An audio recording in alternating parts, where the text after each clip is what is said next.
Hi అండి. Welcome to Honesters. నేను మీ హిమబిందు. సో, ఓటింగ్ లైన్స్ అయితే ఆల్రెడీ స్టార్ట్ అయిపోయాయి ఫైనల్ వీక్ కాబట్టి. సో, మీ ఫేవరెట్ కంటెస్టెంట్‌కి ఓట్ వేయాలనుకుంటే ఇప్పటి నుంచే మీరు ఓట్ వేసుకోవచ్చు. సో, ఏమాత్రం ఆలస్యం చేయకుండా మీకు నచ్చిన కంటెస్టెంట్‌కి ఓట్ వేసుకోండి. అలాగే వీడియోనైతే లైక్ చేసి చూడండి. ఛానల్‌ని ఎవరైనా కొత్తగా చూస్తున్నట్లయితే సబ్స్క్రైబ్ చేసుకోండి. సో, ఆడియన్స్ అందరి మనసులో ఉన్న డౌట్‌నే నాగార్జున గారు ఇవాళ బిగ్ బాస్ టీమ్ నాగార్జున గారితో అడిగిచ్చింది కంటెస్టెంట్‌ని. అవినాష్ టాప్ 5కి అర్హుడా కాదా అని. సో, వాళ్ళంతా అర్హుడే, వెల్ డిజర్వ్ అవినాష్ అని చెప్పారు. ఈ క్వెషన్ వాళ్ళు ఏ ట్విట్టర్‌లోనో పోస్ట్ చేసి అడుగుంటే ఆడియన్స్ కరెక్ట్‌గా ఆన్సర్ చేసిండేవాళ్ళు. ఇప్పటికి నేను చెప్తున్నా అవినాష్ గేమ్స్ ఆడలేదా అంటే చాలా బాగా ఆడాడు. చాలా 2 సార్లు మెగా చీఫ్ అయ్యాడు. తను టికెట్ టు ఫినాలే గెలుచుకున్నాడు. నో డౌట్ చాలా అంటే చాలా బాగా టాస్క్‌లు ఆడాడు. బట్ ఎంటర్‌టైన్ చేశాడా అంటే ఎంటర్‌టైన్‌మెంట్ అని నేను అనను. ఫస్ట్‌లో స్టార్టింగ్‌లో తను కొంచెం ఎంటర్‌టైన్ చేశాడు కానీ ఆ తర్వాత అందరిని మాక్ చేయడం, వాళ్ళ నామినేషన్స్‌ని ఎంటర్‌టైన్‌మెంట్ స్కిట్‌గా తీసుకోవడం అవంతా నాకు నచ్చలేదు. అలాగే తన రియల్ పర్సనాలిటీ ఏదైతే ఉందో అది ఎప్పుడు చూపలేదు. జోక్‌లోనే ఇప్పుడు మీరు నిన్న అబ్జర్వ్ చేస్తే ప్రేరణ గురించి నిన్న ఎపిసోడ్‌లో కూడా నాగార్జున గారు అడిగితే చేస్తాడు. తను ఎంత అంటే నాకు అవినాష్‌ని చూస్తే ఎందుకో కన్నింగ్‌గా అనిపిస్తది. కొంచెం ప్రేరణ గురించి నెగెటివ్‌గా చెప్తుంటాడు. మళ్ళీ అట్ ది సేమ్ టైమ్ ఆ నెగెటివ్‌ని జోక్‌లో కవర్ చేస్తుంటాడు. పాజిటివ్‌ని నవ్వుతూ చెప్తూ ఉంటాడు. అది ప్రేరణ విషయమే కాదు. చాలామంది విషయాల్లో తను అలాగే ఉంటాడు. పైకి నవ్వుతూ ఉంటాడు. అనాల్సినవన్నీ అనేస్తుంటాడని నా ఫీలింగ్. ఇప్పటికి నేను చెప్తున్నాను అవినాష్ గాని ఈ వీక్ నామినేషన్‌లోకెళ్ళి సేవ్ అయ్యి వచ్చుంటే నాకసలు ఎటువంటి కంప్లెయింట్ ఉండేది కాదు. తను అర్హుడు డెఫినెట్‌గా. ఎందుకంటే ఇప్పుడు నాకు నచ్చినా నచ్చకపోయినా ఆడియన్స్ అంతా కలిసి తనని టాప్ 5కి పంపించాలనుకున్నప్పుడు మనం అంతమంది మెజారిటీ ఆడియన్స్ ఒపీనియన్‌ని మనం రెస్పెక్ట్ చేయాలి. సో, తను అలా నామినేషన్‌లోకి వచ్చుంటే తను టాప్ 5కి ఎళ్ళుంటే అప్పుడు నాకసలు ఏ కంప్లెయింట్ ఉండేది కాదు. అదొక్కటే నా చిన్న కంప్లెయింట్. నిజంగా డిజర్వా టాప్ 5కి అంటే డిజర్వే.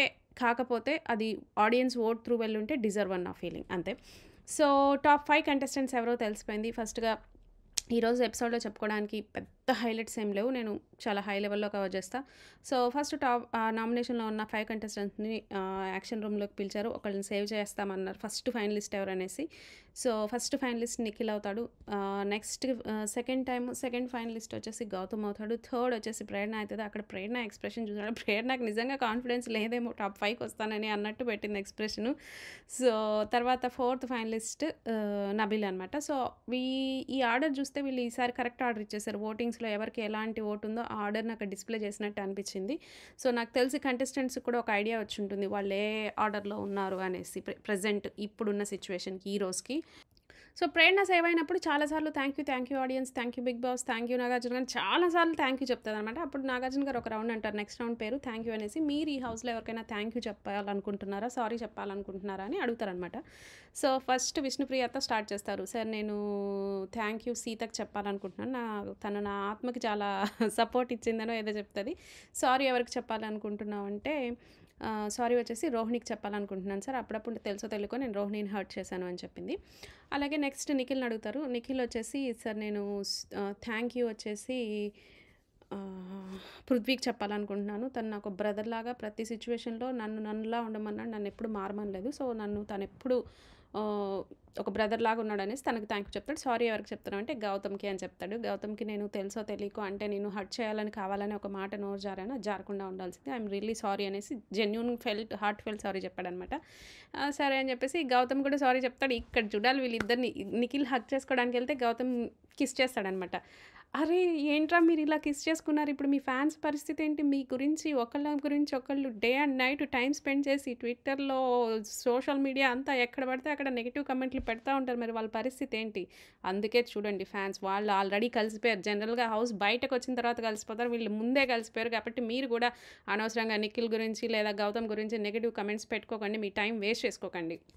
సో, బాగా అనిపించింది వాళ్ళిద్దరు కలిసిపోవడం నాకు. సో, అలాగే గౌతమ్‌ని అడిగితే "నువ్వెవరికి సారీ చెప్తావు, థ్యాంక్ యూ చెప్తావు" అంటే, నేను సారీ నిఖిల్‌కి చెప్తాను సార్. నేను కూడా తనని మాటలు లూజ్ అయ్యాను. అలాగే థ్యాంక్ యూ కూడా నేను నిఖిల్‌కే చెప్తాను. ఎందుకంటే, తను మంచిగా ఫుడ్ వండి పెడుతున్నాడు ఇక్కడ అందరికీ అనేసి చెప్తాడనమాట. నిజంగా జెన్యూన్‌గా అనిపించింది. మళ్ళీ ఓసారి హగ్ చేసుకుంటారు ఇద్దరు. సో, నాకనిపించింది ఇంక వీళ్ళ గొడవలకి శుభం కార్డ్ పలికేసారు ఇద్దరు. ఇంక ఈ వీక్ అంతా ఫుల్ ఎంజాయ్ చేస్తారు. ఫుల్ కూల్ ఉంటారేమో అనిపిస్తుంది. చెప్పలేం మరి రేపటి నుంచి ఎలా ఉంటదో చూద్దాము. సో, అలాగే నబీల్‌ని థ్యాంక్ యూ, సారీ ఎవరికి అంటే నబీల్ వచ్చేసి సారీ వచ్చేసి ప్రేరణకి చెప్తాడు. థ్యాంక్ యూ వచ్చేసి మణికంఠకి చెప్తాడు. మణికంఠతో నేను అన్నీ షేర్ చేసుకునేవాడిని అనేసి. నేను గూడా అనుకున్నా గౌతమ్ థ్యాంక్ యూ మణికంఠకి చెప్తాడేమో అనుకున్నా. బట్ లేదు. యాహ్! సో, నేను గూడా అనుకున్నాను నిఖిల్ సారీ ప్రాబబ్లీ నా వల్ల ముగ్గురు అమ్మాయిలొచ్చి కంప్లెయింట్ చేశారు కాబట్టి నాకు తెలుసో తెలియకో సంథింగ్ నా వల్ల తప్పు జరిగిందేమో అని సారీ చెప్తాడేమో అని అమ్మాయిలకి అనుకున్నా అది లేదు. అలాగే నేను గౌతమ్ దగ్గర నుంచి కూడా సారీ యష్మికో అంటే తన వల్ల ఎక్కువ ఎవరు హర్ట్ అయ్యారు వాళ్ళకి చెప్తారేమో అనుకున్నా. లేదు థాంక్స్ మణికంఠకి చెప్తాడేమో అనుకున్నా. అది కూడా జరగలేదనమాట. ఓకే. సో, నెక్స్ట్ అవినాష్ వచ్చేసి అవినాష్ థాంక్స్ నబీల్‌కి చెప్పాడు. అది జెన్యూన్. ఎందుకంటే తన వల్లే తను ఈరోజు సేవ్ అయ్యున్నాడు. సారీ వచ్చేసి విష్ణుప్రియకి చెప్పాడనమాట. సో, అది కూడా ఓకే. సో, తర్వాత విష్ణుప్రియ ఎలిమినేషన్. విష్ణుప్రియ ఏవి అయితే చాలా బాగా కట్ చేశారు. విష్ణుప్రియ ఏవిలో అన్ని రకాల ఎమోషన్స్ ఉన్నాయి. అంటే ఓన్లీ హైలైట్ చేస్తూనే కాక తను స్టార్టింగ్ నుంచి పృథ్వీతో ఉన్నవి కావచ్చు, ఫస్ట్ నుంచి ఉన్నవి. నేను చెప్పాను కదా విష్ణుప్రియ టాస్క్‌లు ఆడిందని. ఆ టాస్క్‌లన్నీ ఇవాళ ఉన్నాయి చూడండి ఏవిలో. అంటే తను ఏ ఏ టాస్క్‌లు ఆడింది అనేసి. సో, అన్నీ మంచిగా ఏవి అయితే చాలా బాగా కట్ చేశారనిపించింది విష్ణుప్రియకి.